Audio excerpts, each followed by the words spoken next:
Hey,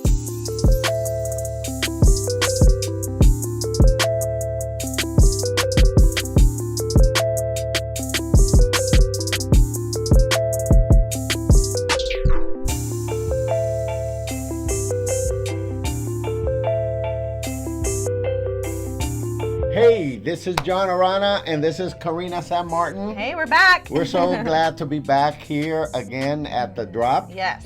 And we're going to do the best we can to drop some truth and bring some light. Yes.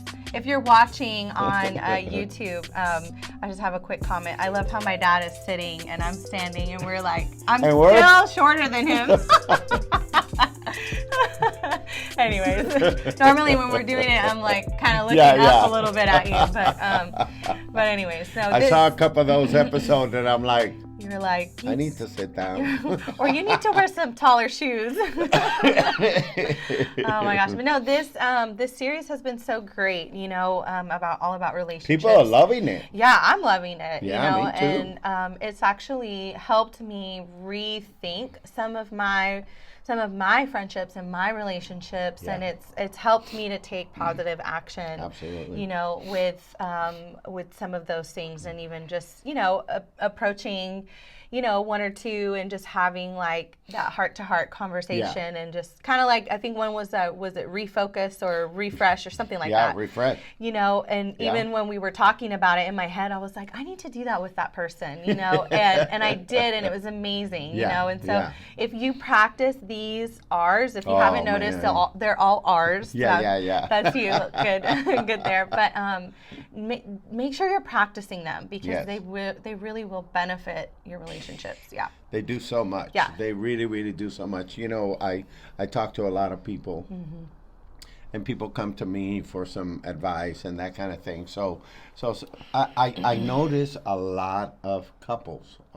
Sure. Yeah. They little by little begin to lose respect. Because of mistakes, or because letdowns, or because whatever their expectations. Their life brings certain curves, and but when Karen and I, your mom and I, have been doing these little focus groups with couples. Yeah, through our church. Through, and so this is like our fourth group that we've done.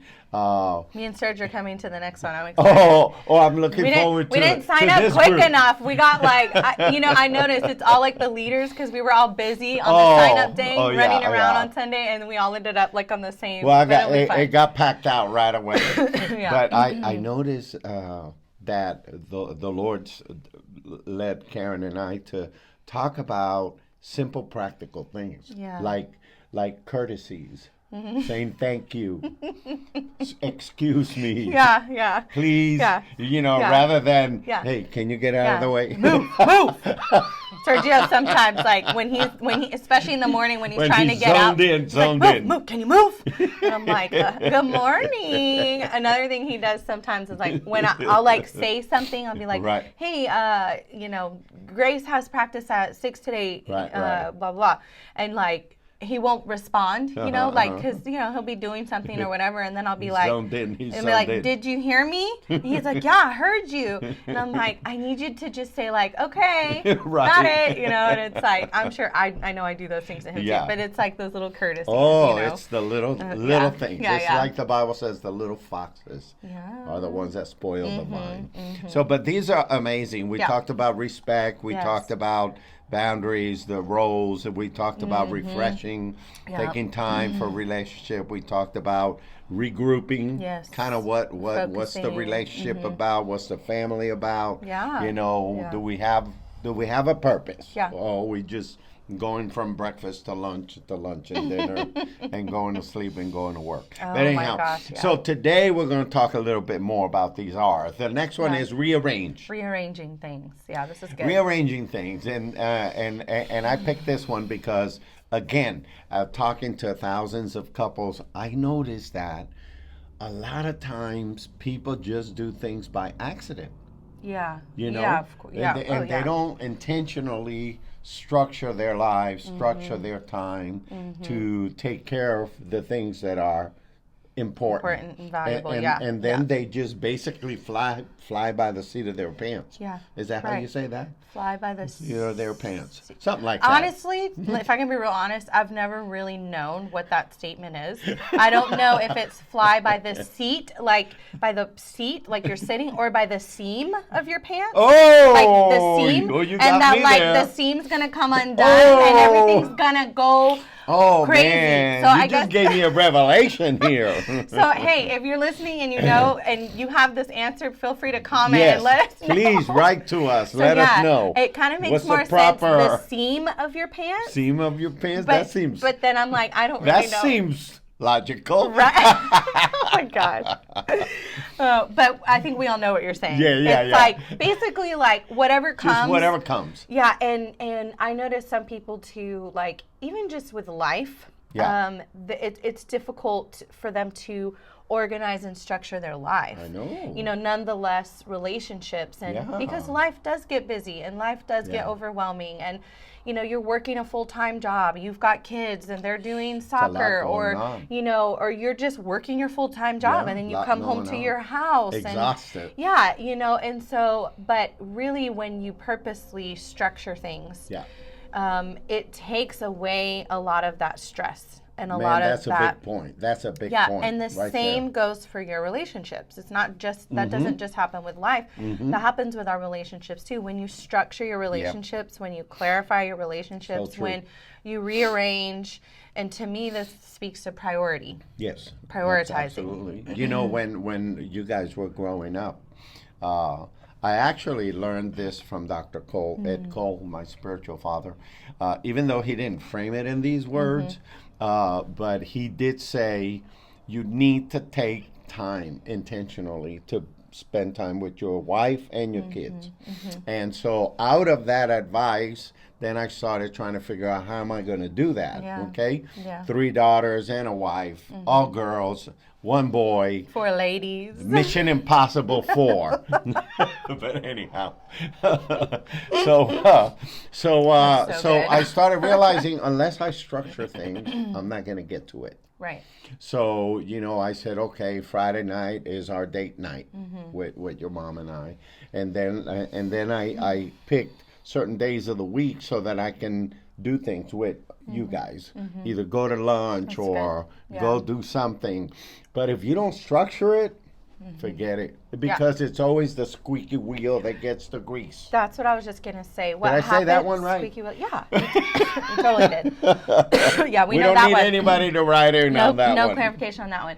But what I was going to say is that it almost becomes like you just go emergency by emergency, you know, or like you're just putting out the fires, you know, and in relationships, that's like I don't want to sound like mean, but that's like basically the lowest form of having a relationship with someone. It's like only being there when there's an emergency. You know what I'm saying? Like only showing up or giving attention when there's an emergency or there's a dire need or there's a, oh my gosh, you know, this huge, you know, crisis, you know. And a lot of those crisis emergencies within relationships, I think can be avoided when there's an ongoing attention and prioritization in that relationship, especially a marriage. I think this just is huge, and relationships with your kids. You know, a lot of times I tell people, you know, because people ask me, how do you do it? You know, you're pastoring an English group, a Spanish group, you have the staff, you have your kids, your grandkids, your wife. How do you do it?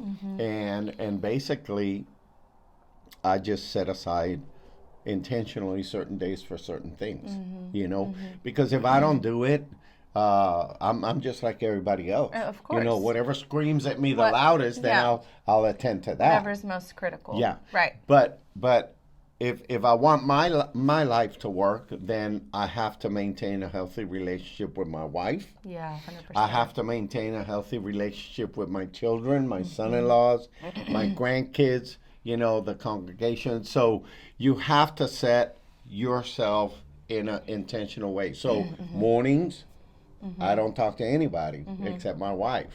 It's for God, for me to pray and study and read. And then in the afternoon, then I do administrative stuff, you know. So on certain days, I do certain things. So, but if you don't intentionally schedule yourself and structure yourself, you can't do it.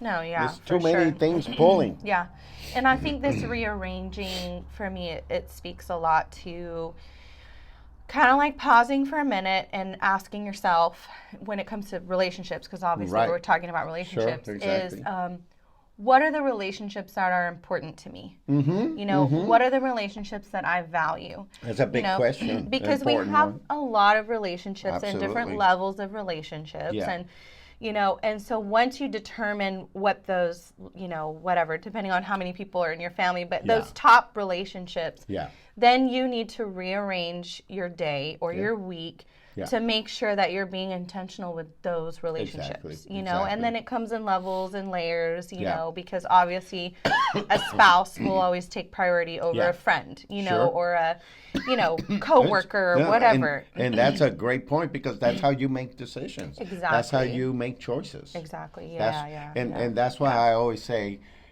in order to say no, you have to have a deeper yes. So in order for me to say no when a good friend invites me to go play golf, it's because I've already said yes to, okay, that time I'm going to spend with my grandson, Leo. Okay?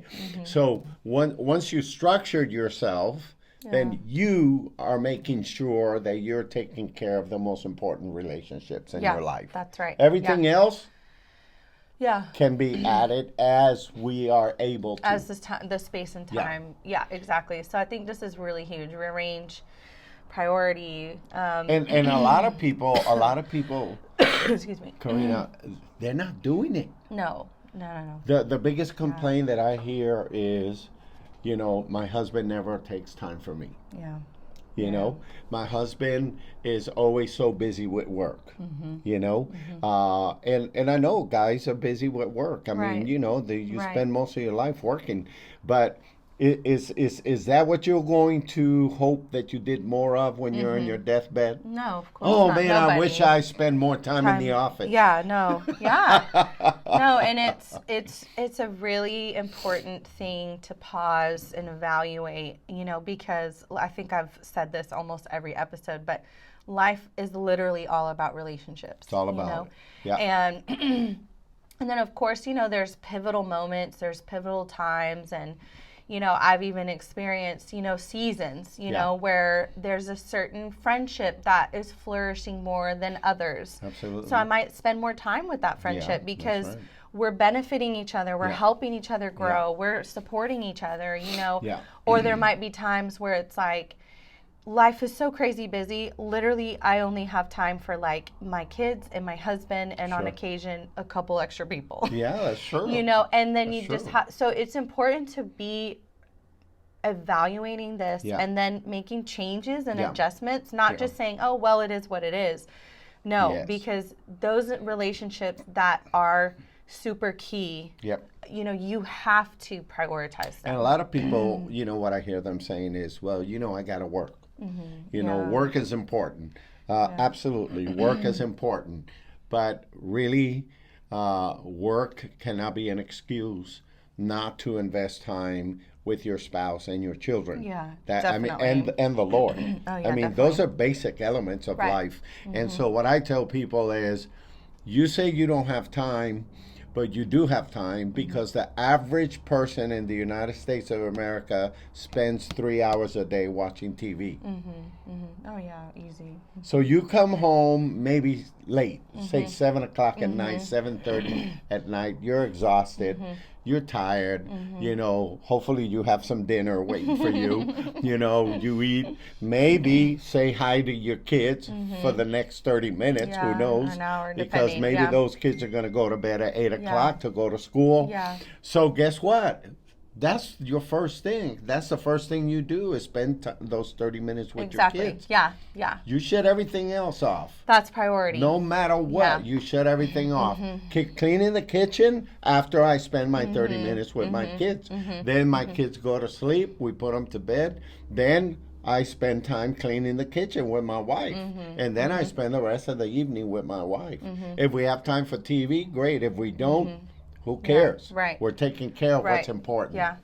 Yeah, and you know, what is important to you, you'll make time for, you know. There you go. Like, that's very true. Something I hugely admire about my husband is, you know, he's like one of those people, one of those guys now that is just like working a lot. And then also because he used to work from home, and now he drives to 45 minutes. It's Farmer's Branch, or I don't know. It's changed. I don't even know. I mean, it's far. Let's just somewhere say north. It's far. North Texas. So, yeah. So he spends about 2 hours just driving, you know, like between there and back, sometimes more.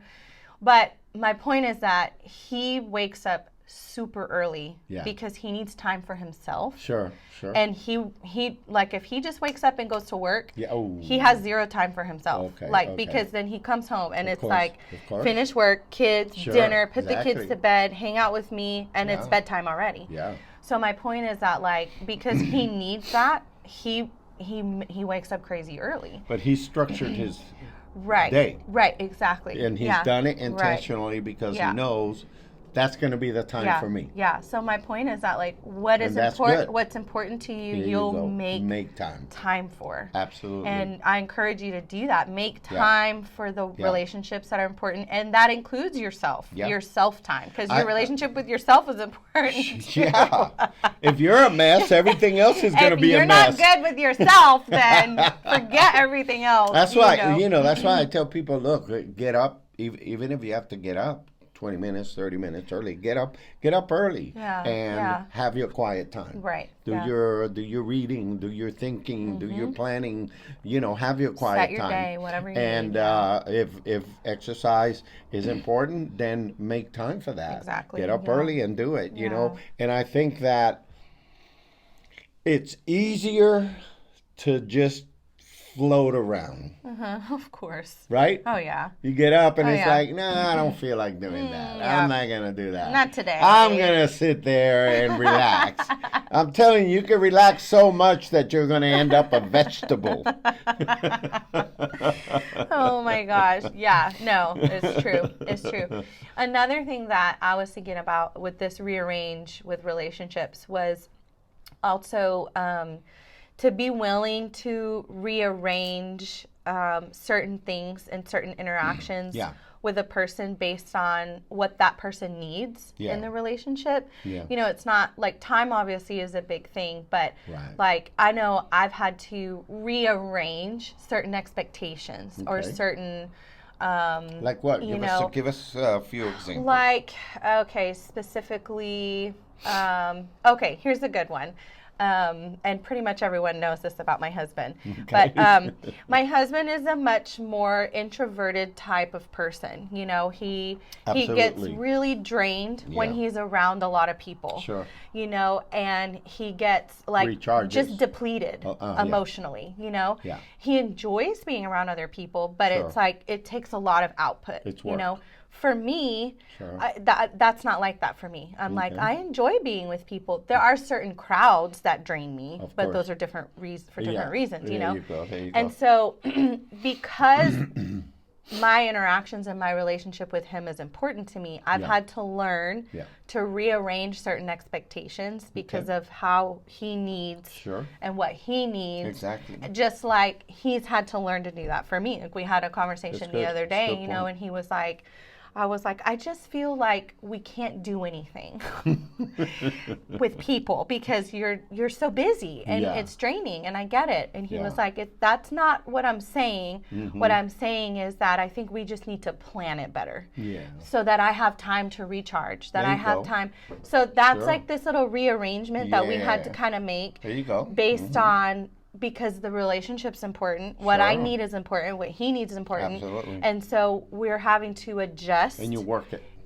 based on the needs of each other. So I think there's that part of relationships that's good. Sometimes we don't think are needed, but it is needed. That's good. To continue to the health of the relationship. Because you're creating that structure to be able to meet those needs. Yeah, exactly. And that becomes an intentional life. Right. And so you're gonna, reap the fruit of that. Yeah. You know? Definitely. And it's like your mom and I, everybody's gone obviously, so we're empty nesters. So every morning we get our coffee and we sit on our 2 chairs and we just talk about the day. Yeah. And we do that every single day. Once in a while, if we're busy and we got to rush out, we'll miss it. But that's how we structure our time. That's nice. We always have dinner together. That is structured, Now we have a new structure. I'm smiling so big because I'm like, that sounds so nice. Because that is not my life. I know.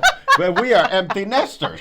Exactly. Oh, you're in a whole different. Listen, when I had 3 little girls growing in my house with my wife and my job, I didn't have a lot of time for much. And I used to jog. Yes. At 5 o'clock in the morning. Yep. Because that was the only time. Literally the only time. I would never be able to play golf. No. When I was raising you guys. No, there's no time for that. That's like a 5.5 hour ordeal. No. But I think that if you're intentional and you structure your time and you assign blocks of time to certain things that are important, you're going to be amazed at how good you're going to feel about your life. Yeah, definitely. And you'll be amazed at how you're going to really take care of those relationships that are important. Yeah. And the ones that are not as important, well, they have their place. Right. Right. But you're not going to sacrifice what's most important for something that is least important. So when you structure your time, you rearrange your time, and you assign priorities to a certain relationship, man, your life is going to be blessed. Yes. Your life is going to flourish. Oh, yeah. There's going to be joy and happiness. And, of course, there'll be a couple of bumps on the road, too. But nevertheless, your relationships are strong. Right. So your life is strong. Yeah. Because those relationships. That'll preach. That's a good one. That's a good one. That's a real good. That's a real good drop right there. And it's so true. You know, because we are relational beings. That's right. Because God is a relational being, and He designed us in His image. And and it's like when and you can feel it too. Like when you have a relationship in your life, and like something's not right with it that day, it wrecks with your day. Oh man. And you can go on with your day because you have to, but it's like this underlying cloud in your head like all day. Man. Like, I'm just feeling this weirdness with this person. That messes with me. That messes with me. And so I think that what you said is so good. Yeah. And so, we encourage you to take time this week to practice this. Rearrange anything in your relationships. Do it intentionally. Prioritize the time, prioritize the relationships. If you've never really sat down and been like, what are my important relationships in my life? That's a good question. That's the first step Super good question. to this rearranging. And that'll help you prioritize your time. That definitely. So remember, if your relationships are good, your life is good. Your life is good. And that is good. That is a good note to end on today. That was a good drop. So anyhow, God bless you. We'll see you on the next episode where we're going to continue to talk about the next 2 hours of relationship. Yes. So God bless you. We'll see you on the next episode. See you next week.